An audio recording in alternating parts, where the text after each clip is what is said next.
Dalam hasanah cerita para wali Allah, nama Syekh Abdul Qadir Jailani memang selalu disebut sebagai salah satu tokoh yang paling disegani dan dikagumi. Beliau adalah seorang sufi yang terkenal dengan kebijaksanaannya, kebaikan hati, dan kedalaman spiritualitasnya. Riwayat hidup Syekh Abdul Qadir Jailani penuh dengan kisah-kisah ajaib atau karomah yang menunjukkan kedekatannya dengan Sang Pencipta. Salah satu kisah yang paling mengagumkan adalah ketika beliau berhasil merebut kembali ruh seorang santrinya dari tangan malaikat maut. Kisah ini bermula ketika salah satu santri kesayangan beliau meninggal dunia. Sang santri adalah seorang pemuda yang sangat berdedikasi dalam menuntut ilmu dan selalu menunjukkan sikap yang baik kepada semua orang. Kisah ini dimulai di sebuah pesantren yang terletak di pinggiran kota, tempat Syekh Abdul Qadir mengajarkan ilmu-ilmu agama kepada para santrinya. Salah satu santri yang paling disayangi oleh Syekh adalah seorang pemuda yang selalu rajin dan tekun dalam belajar.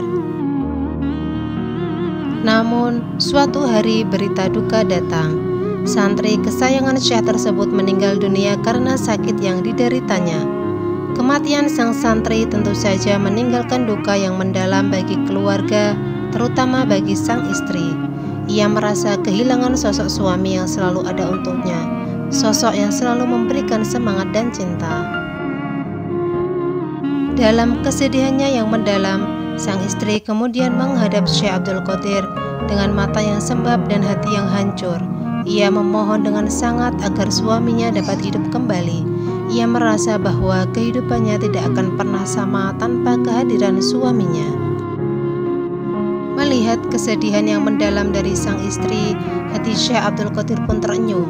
Sebagai seorang guru, ia tidak tega melihat salah satu muridnya dalam keadaan sedih dan putus asa.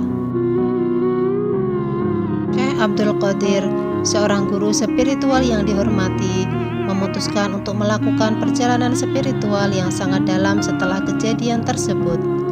Dengan tekad yang kuat dan hati yang penuh kasih sayang, beliau memasuki alam batin, sebuah dimensi spiritual yang hanya dapat dicapai oleh orang-orang yang memiliki kedekatan khusus dengan Allah. Perjalanan ini bukanlah perjalanan fisik, melainkan perjalanan batin yang melibatkan pengetahuan, pemahaman, dan pengalaman spiritual yang mendalam. Syekh Abdul Qadir menutup matanya dan memasuki meditasi yang dalam, membiarkan dirinya tenggelam dalam cahaya ilahi. Di alam batin inilah beliau melihat bagaimana malaikat maut Israel telah mencabut nyawa santrinya. Dengan karomah yang diberikan Allah, Syekh Abdul Qadir berhasil mengejar malaikat Israel, malaikat pencabut nyawa tersebut. Pertemuan dua sosok agung ini tentu saja menjadi peristiwa yang sangat luar biasa. Israel, malaikat maut yang ditugaskan oleh Allah untuk mencabut nyawa manusia, berhadapan langsung dengan Syekh Abdul Qadir, seorang guru spiritual yang dihormati dan disegani. Dengan suara tegas dan penuh otoritas, Syekh berteriak, "Berhenti, berhentilah malaikat maut, berikan ruh santriku kepadaku." Namun Israel menjawab dengan tenang, "Saya mencabut nyawa atas perintah Allah. Bagaimana mungkin ruh ini saya serahkan kepadamu?" Terjadilah adu kuat antara Syekh dan Israel, saling berebut ruh yang diambil malaikat maut. Dengan kekuatan yang diberikan Allah kepada Syekh, akhirnya Syekh mampu merebut semua ruh tersebut. Akhirnya semua orang yang meninggal dunia di hari itu menemukan kehidupannya kembali, termasuk santri kesayangannya. Melihat ini, Israel mencoba bermunajat kepada Allah, mengadukan apa yang telah terjadi.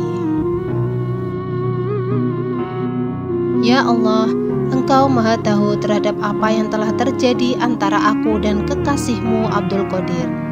Dengan kekuatan kewaliannya, dia telah merebut semua arwah yang aku ambil pada hari ini, ucap Israel dalam munajatnya. Namun, Allah berfirman kepada Israel, "Wahai malaikat maut, kenapa tidak kau serahkan ruh santri kekasihku? Gara-gara hanya satu ruh, semua ruh kembali ke jasadnya. Mendengar ini, Israel merasa menyesal.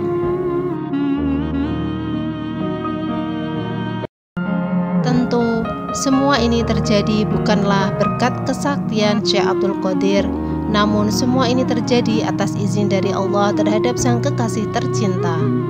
Karena cinta sejati akan mampu menciptakan sesuatu yang luar biasa, tidak ada batas dan penghalang antara sang pencipta dengan yang dicintai. Ruh sang santri kemudian dikembalikan ke dalam jasadnya. Cahaya kehidupan kembali memenuhi tubuhnya. Sang santri akhirnya membuka mata dan merasakan kehidupannya kembali. Demikianlah kisah ini diceritakan.